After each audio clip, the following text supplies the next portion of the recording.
Hi friends, எல்லாரும் எப்படி இருக்கீங்க? இன்னைக்கு 5 வகையான மூலிகை செடிகள் பத்தி தான் பார்க்க போறோம். நம்ம உடம்புல வரக்கூடிய சின்ன சின்ன தொந்தரவுகள வந்துட்டு கை வைத்தியம் மூலியமாவே நம்ம சரி பண்ணிக்க முடியும்.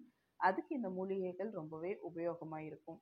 அது மட்டும் இல்லாம இந்த செடிகள் வளர்க்கறதுக்கு ரொம்ப மெயின்டனன்ஸ் தேவை, ரொம்ப இடம் தேவை அப்படின்லாம் கிடையாது. சின்ன இடம் இருந்தா கூட போதும். இந்த செடிகள் ரொம்ப சூப்பராவே வளரும்.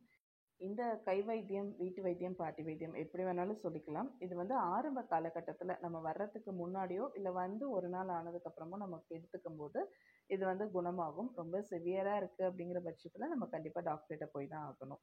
நம்ம முதலாவதா பார்க்கக்கூடிய மூலிகை வந்து கருந்துளசி இல்லைன்னா கிருஷ்ண துளசின்னு சொல்லுவாங்க. துளசியில ஏகப்பட்ட வகைகள் வந்து இருக்கு. இந்த கருந்துளசி பார்க்கறதுக்கு எப்படி இருக்கும்னு பார்த்தீங்கன்னா, நல்ல டார்க் பர்பிள் கலர்ல காம்புகளும், இலைகளும் இருக்கும். இந்த இலைகள்ல வந்து பச்சை நிறமும், இந்த டார்க் பர்பிளும் சேர்றதுனால ஒரு கருமை நிற தோற்றத்த வந்து கொடுக்கும். ஸோ இலைகள வச்சே நீங்க ரொம்ப ஈஸியா வந்து கருந்துளசிய வந்து அடையாளம் கண்டுக்கலாம். இந்த இலைகள்ல நிறைய மருத்துவ பயன்கள் வந்து இருக்கு. ரத்தத்த சுத்தப்படுத்துது, நோய் எதிர்ப்பு சக்திய அதிகரிக்குது, சளி, காய்ச்சல், இருமலுக்கெல்லாம் ஒரு பெஸ்ட் மருந்து அப்படின்னு சொல்லலாம். ஸோ நீங்க சளி, காய்ச்சல் இதெல்லாம் வந்துருச்சு அப்படின்னா, இத வந்து கஷாயமா வச்சும் குடிக்கலாம். இத வர்றதுக்கு முன்னாடியே தடுக்கிறதுக்கு இந்த மழைக்காலங்கள்ல எல்லாம் மழைக்காலம் மட்டும் இல்ல, நீங்க எல்லா சீசன்லயுமே வந்துட்டு டெய்லி காலையில எந்திரிச்சு ஒரு 3, 4 இந்த துளசி இலைகள எடுத்து வாயில போட்டு மென்னு சாப்பிடலாம். அது இல்லாம தண்ணீல ஒரு 10 இலைகள போட்டு கொதிக்க வச்சு, வாரத்துக்கு ஒரு 3 நாள் அந்த மாரி செஞ்சு நம்ம குடிச்சிட்டும் வரலாம். இந்த தண்ணிய நல்லா காய்ச்சனோம்னா, நல்லா ரெட் கலர்ல வரும். இந்த சீரக தண்ணி காய்ச்சினா எல்லோ கலர்ல வரும்ல, அது மாரி இது ரெட் கலர்ல வரும். ஸோ மாத்தி மாத்தி நீங்க உங்க குழந்தைகளுக்கு கூட குடுக்கலாம். ஒரு நாள் சீரக தண்ணி, ஒரு நாள் கருந்துளசி தண்ணி, ஒரு நாள் நார்மல் தண்ணின்னு சொல்லி மாத்தி மாத்தி நம்ம குடுத்து விடலாம். இத குடிச்சிட்டே வரும்போது என்ன ஆகும்னு பார்த்தீங்கன்னா, உடல்ல வந்து நோய் எதிர்ப்பு சக்தியெல்லாம் ஜாஸ்தியாகும்போது, அவ்வளோ சீக்கிரத்தில வந்து எந்த இன்ஃபெக்ஷன்ஸும் வராது. ஆனா, பிரெக்னென்ட்டா இருக்கிறவங்க, பிரெக்னன்சிக்கு ட்ரை பண்றவங்க கண்டிப்பா இத எடுக்காதீங்க. டாக்டரோட சஜஷன் இல்லாம எந்த கை வைத்தியமும் எடுக்காதீங்க. மூலிகை தண்ணீரும் வந்து குடிக்காதீங்க. இது வந்து பார்த்தீங்கன்னா, 2 செடியுமே உங்களுக்கு டிஃப்ரென்ஸ் தெரியும். ஃபர்ஸ்ட்டு பார்த்தது கொஞ்சம் நல்லா கருமை நிறமா இருக்கும். இது வந்து பார்த்தீங்கன்னா, அப்படியே பச்சை நிறமா தான் இருக்கும். இதில லைட்டா தான் வந்து கருமை நிறம் வரும். ஆனா, இதுவும் கருந்துளசி தான். 2 வெரைட்டி வந்து இருக்கு கருந்துளசில. அதனால தான் இந்த 2யுமே காமிச்சிருக்கேன். 2மே பார்த்தீங்கன்னா, உங்களுக்கு சேம் பெனிஃபிட்ஸ் தான் குடுக்க போது. இதில ஜாஸ்தியா, இதில கம்மின்னு எதுவும் கிடையாது. இன்னும் சொல்லணும்னா, ஒரே செடியிலேருந்து விழுந்த விதையிலேருந்து முளைச்சது தான் இந்த 2 செடிகளுமே. ஒண்ணு வந்து நல்லா கருமை நிறத்துல இருக்கும். இன்னொன்னு வந்து பார்த்தீங்கன்னா, பச்சை கலர்ல இருக்கிற மாரி இருக்கும். வளர வளர லைட்டா வந்து அந்த கருமை வந்து தெரிய ஆரம்பிக்கும். ஸோ இலைகளுடைய அந்த வடிவத்த பார்த்தும் நீங்க வந்து கருந்துளசிய வந்து கண்டுபிடிக்கலாம். ஸோ இது வந்து ஏன் இப்படி இருக்கு? ஒண்ணு வந்து ஏன் இவ்ளோ டார்க்கா இருக்கு? ஒண்ணு வந்து ஏன் இவ்ளோ லைட்டா இருக்குன்னு எனக்கு தெரியல. அந்த காரணம் எனக்கு தெரியல. பட் இந்த 2ல நல்ல இலைகள வந்து பார்த்து வச்சுக்கோங்க. இந்த 2ல எது கிடைச்சாலும் நீங்க தாராளமா நர்சரீஸ்ல இருந்து வாங்கிட்டு வந்து ட்ரை பண்ணி பாருங்க. வளர்க்குறது ரொம்பவே ஈஸி. இந்த துளசியும் நம்ம வந்து மாடத்துல வச்சு நம்ம நார்மல் துளசி பூஜை பண்றோம் இல்லையா? அந்த மாரியும் இந்த துளசிய வந்து நம்ம பூஜைகள் பண்ணும்போது நெறைய பயன்கள் கிடைக்கிறதாவும் சொல்றாங்க. அடுத்து நம்ம பார்க்கக்கூடியது ரொம்ப சூப்பரான ஒரு மூலிகை செடின்னு சொல்லுவேன். கண்டிப்பா குழந்தைகள்லாம் வச்சிருக்கீங்கன்னா, இந்த மூலிகை செடி கண்டிப்பா உங்க வீட்ல இருக்கணும். இத வந்து தாத்தா தலைவெட்டி அப்படின்னு சொல்லி சொல்லுவோம். இந்த பூக்கள பார்த்தீங்கன்னாவே உங்களுக்கு வந்து தெரியும். இந்த பூக்கள நெறைய பேர் பார்த்துருப்பீங்க. வேற வேற ஊர்கள்ல இதுக்கு வேற வேற பெயர்களும் வந்து இருக்கு. இந்த செடிகள் வந்து என்ன பண்ணும்னு பார்த்தீங்கன்னா, இதனுடைய சாறு எடுத்து நம்ம காயங்கள் மீது தடவும்போது, காயம் வந்து ரொம்ப சீக்கிரமாவே ஆறி போயிரும். நீங்க ஆயின்மென்ட், கிரீம் இதெல்லாம் யூஸ் பண்றதுக்கு பதிலா, இந்த இலையினுடைய சாறை வந்து நீங்க யூஸ் பண்ணும்போது, சூப்பரான ஒரு மெடிசன். கண்டிப்பா நம்ம குழந்தைகள்லாம் எங்கேயாவது கீழ விழுந்து, அடிபட்டு, ஏதாவது ஒண்ணு சிரைச்சிட்டு, இல்லன்னா முட்டிய பேத்துக்கிட்டு வருவாங்க. ஸோ, அதுக்கெல்லாம் வந்து நம்ம டாக்டர் கிட்ட போற அளவுக்கு காயம் இருந்ததுன்னா, கண்டிப்பா டாக்டர் கிட்ட தான் போணும். பட் வீட்லயே சரி பண்ண முடியும் அப்படிங்கிற காயங்கள் இருக்கும் இல்லையா? அதுக்கு இந்த இலை வந்து ஒரு பெஸ்ட்டான ஒரு ரெமெடி. இந்த இலைகள ஒரு 4, 5 இலைகள பறிச்சு, கழுவி, சுத்தம் பண்ணி, அதுக்கப்புறமா இந்த கசக்குனீங்க கையில கசக்குனீங்கனாவே நல்ல சாறு வரும். நான் உங்களுக்கு எக்ஸாம்பிளோடயே காமிக்கிறேன் பாருங்க. இந்த செடியில இருந்து குட்டி குட்டியா ஒரு 4 இலை மட்டும் பறிச்சு, கழுவி வந்து வச்சிருக்கேன். இப்ப என்னுடைய கையில வந்து பார்த்தீங்கன்னா, ஒரு புண்ணு இருக்கு. அதாவது இந்த ரோஸ் செடி இருக்கும் இல்லையா? அதோடைய முள் வந்து நல்லா கீச்சி விட்டு, இந்த அளவுக்கு நீளமா கீச்சி விட்டுருக்கு. ஸோ இந்த சார வந்து மேல வந்து தடவுறேன். இத தடவிட்டு அடுத்த ஒரு 2, 5 நிமிஷத்துலயே நான் கை கழுவிட்டேன். அன்னைக்கு நைட்டே வந்து இது நல்லா க்ளோஸ் ஆயிட்டு, அடுத்த நாளே வந்து புண்ணு வந்து காஞ்சிருச்சு. ஸோ இந்த மாரி உங்களுக்கு காயங்கள் இருக்கும்போது, காலையில நைட் ஒரு தாட்டி நீங்க போட்டீங்கன்னாவே, ரொம்ப சீக்கிரமாவே அந்த காயங்கள் வந்து ஆறிரும்.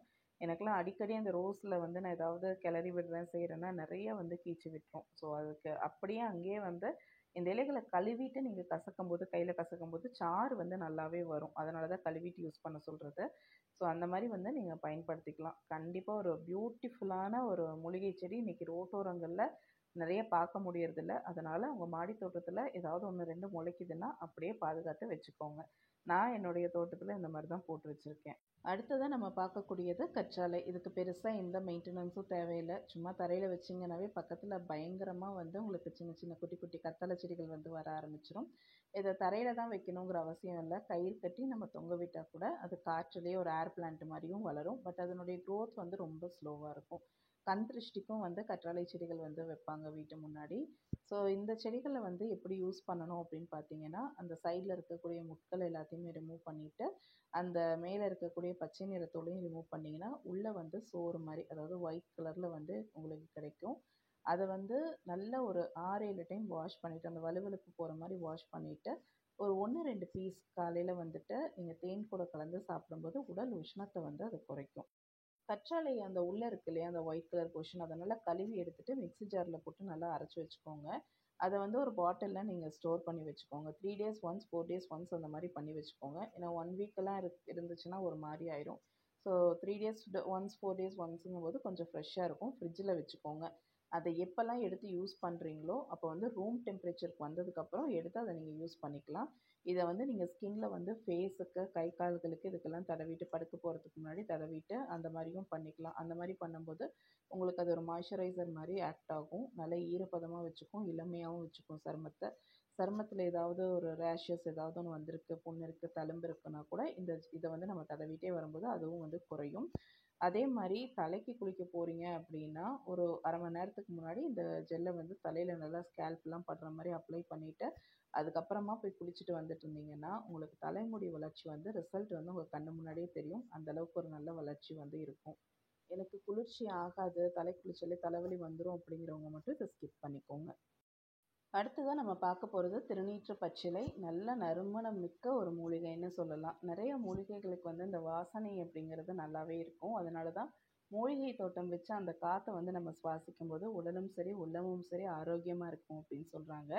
அப்படிப்பட்ட ஒரு மூலிகை தான் வந்து இந்த திருநீற்று பச்சிலை. பக்கத்தில் போய் நின்னீங்கனாவோ இந்த இலையை வந்து லைட்டாக கசக்குனீங்கனாவோ போதும், ஸ்மெல் வந்து ரொம்ப சூப்பராக வந்து இருக்கும். இதில் வந்து நிறைய மருத்துவ பயன்கள் இருக்குது. ஆன்மீக ரீதியாகவும் வந்து நிறைய வந்து ஒரு புனிதமாக கருதப்படுற ஒரு மூலிகை செடின்னு சொல்லலாம்.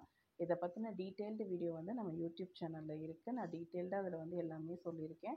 கண்டிப்பாக உங்களுக்கு டைம் இருக்கும்போது செக் பண்ணி பாருங்கள். லிங்க் வேணாலும் நான் கீழே டிஸ்கிரிப்ஷனில் வந்து கொடுக்குறேன். அடுத்ததாக வந்து நம்ம பார்க்க போகிறது கற்பூரவள்ளி. ரொம்ப சூப்பரான ஒரு மூலிகை செடி தான் இதுவும். இதை வந்து ரொம்ப ஈஸியாகவே வளர்த்துற முடியும். இந்த குச்சி சும்மா உடச்சி வச்சிங்கனாவே சூப்பராக வந்து வளரும். மெயின்டெனன்ஸும் ரொம்ப கம்மி, மெயின்டெனன்ஸே தேவை கிடையாது.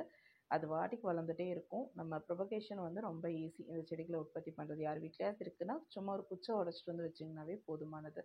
சளிக்கு ஒரு சூப்பரான ஒரு மெடிசன்னு சொன்னேன் இல்லையா, இந்த இலைகளை வந்துட்டு நல்லா சாறு எடுத்து ஒரு 5 ml அந்த மாதிரி நம்ம குடிச்சிட்டு வரலாம் சளி இருக்கிற பட்சத்தில். ஈவன் காச நோய் கூட இது ரெகுலராக எடுத்துகிட்டு வரும்போது சரியாகுதுன்னு சொல்கிறாங்க. இது வந்து கசப்பாலாம் இருக்காது, குடிச்சிடலாம். பட் அந்த ஸ்மெல் வந்து ரொம்ப ஸ்ட்ராங்காக இருக்கிறதுனால நமக்கு ஒரு ஃபீலிங்காகவே இருக்கும். டக்குன்னு வந்து குழந்தைங்களுக்கெல்லாம் ஒரு சங்கில் போட்டு ஊற்றி விட்டுட்டிங்க அப்படின்னா வந்துட்டு கொடுத்துட்டு வரும்போது சளி தொந்தரவெல்லாம் கொஞ்சம் கம்மியாகும். இதை வந்து அஜீரண கோளாறு இந்த மாதிரி பிரச்சனைகளுக்கெல்லாம் யூஸ் பண்ணலாம். அதே மாதிரி வாய் துர்நாற்றம்லாம் இருக்கலாம். காலையில் ஒரு இலை 2 இலை பறித்து வாயில் போட்டு மென்னுகிட்டே இருக்கீங்கன்னா அந்த வாய் துர்நாற்றம்லாம் போயிடும்.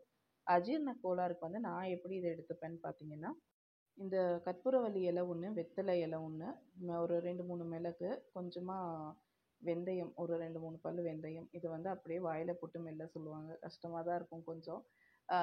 இதை வந்து சாப்பிட்டுட்டு முழுங்கும் போது பார்த்தீங்கன்னா அந்த காரத்தன்மை, இந்த கற்பூரவள்ளியோடைய அந்த சாறு எல்லாம் இறங்கும் போதே வந்து உங்களுக்கு நல்ல ஒரு ரெஃப்ரெஷ்மெண்ட்டாக இருக்கும். அது மட்டும் இல்லாமல் இதை தொடர்ந்து ஒரு வாரம் சாப்பிட்டாலே எனக்கு ஒரு நல்ல டிஃப்ரென்ஸ் வந்து தெரியும். இதுதான் எங்கள் வீட்டில் எனக்கு கொடுக்குற மருந்து. அதே மாதிரி இந்த சாதாரணமான தலைவலி வரும் இல்லையா, அந்த சைனஸ் இந்த மாதிரி இல்லாமல் சாதாரண தலைவலி இருக்குது அப்படின்னா அந்த ஆரம்ப கட்டத்திலே வந்து இந்த சாறு எடுத்து நல்லா நெற்றியில் வந்து போட்டுட்டு வச்சிங்கன்னா தலைவலி வந்து சரியாயிரும். ரொம்ப வந்து ஓவராக தலைவலி போயிடுச்சுன்னா கேட்காது. பட் ஆரம்ப ஸ்டேஜில் வச்சிங்கன்னா இதை நானே வந்து ஃபீல் பண்ணியிருக்கேன். எனக்கே நிறைய டைம் வந்து அந்த மாதிரி அப்ளை பண்ணி சரியாயிருக்கு. பட் ரொம்ப வேர்ஸ்ட் கேஸில் அது வந்து செட்டில் ஆகாது. ஆரம்ப ஸ்டேஜில் போட்டிங்க அப்படின்னா கண்டிப்பாக செட்டில் ஆயிரும். இந்த இலைகள்ல பஜ்ஜியும் போட்டு சாப்பிடலாம். வெங்காய பஜ்ஜி எல்லாம் போடுவோம் இல்லையா? அந்த மாரி இந்த இலைகள வந்து அப்படியே எடுத்து பஜ்ஜி மாவுல முக்கி பஜ்ஜி போட்டும் நீங்க குழந்தைகளுக்கு வந்து கொடுக்கலாம். நீங்க உங்க வீட்ல இந்த மூலிகை செடிகள வந்து எப்படி பயன்படுத்துவீங்க அப்படின்னு சொல்லி கமெண்ட் செக்ஷன்ல மறக்காம சொல்லுங்க. இன்னும் இது மாரி அன்றாட வாழ்க்கையில பயன்படுத்தக்கூடிய நெறைய மூலிகை செடிகள் வந்து இருக்கு. அதெல்லாம் என்னால முடிஞ்சா அடுத்தடுத்த வீடியோஸ் வந்து நான் குடுக்க ட்ரை பண்றேன். இந்த வீடியோஸ் உங்களுக்கு யூஸ்ஃபுல்லா இருந்ததா மறக்காம கமெண்ட் செக்ஷன்ல சொல்லுங்க. உங்களுக்கு இந்த வீடியோ பிடிச்சிருந்தா லைக் பண்ணுங்க, ஷேர் பண்ணுங்க, கமெண்ட் பண்ணுங்க. கார்டனிங் பிடிக்கும்னு நம்ம சேனல சப்ஸ்கிரைப் பண்ணிக்கோங்க. இன்ஸ்டா, ஃபேஸ்புக் அண்ட் யூடியூப் 3லையுமே நம்ம சேனல ஃபாலோ பண்ணிக்கோங்க. நன்றி, வணக்கம்.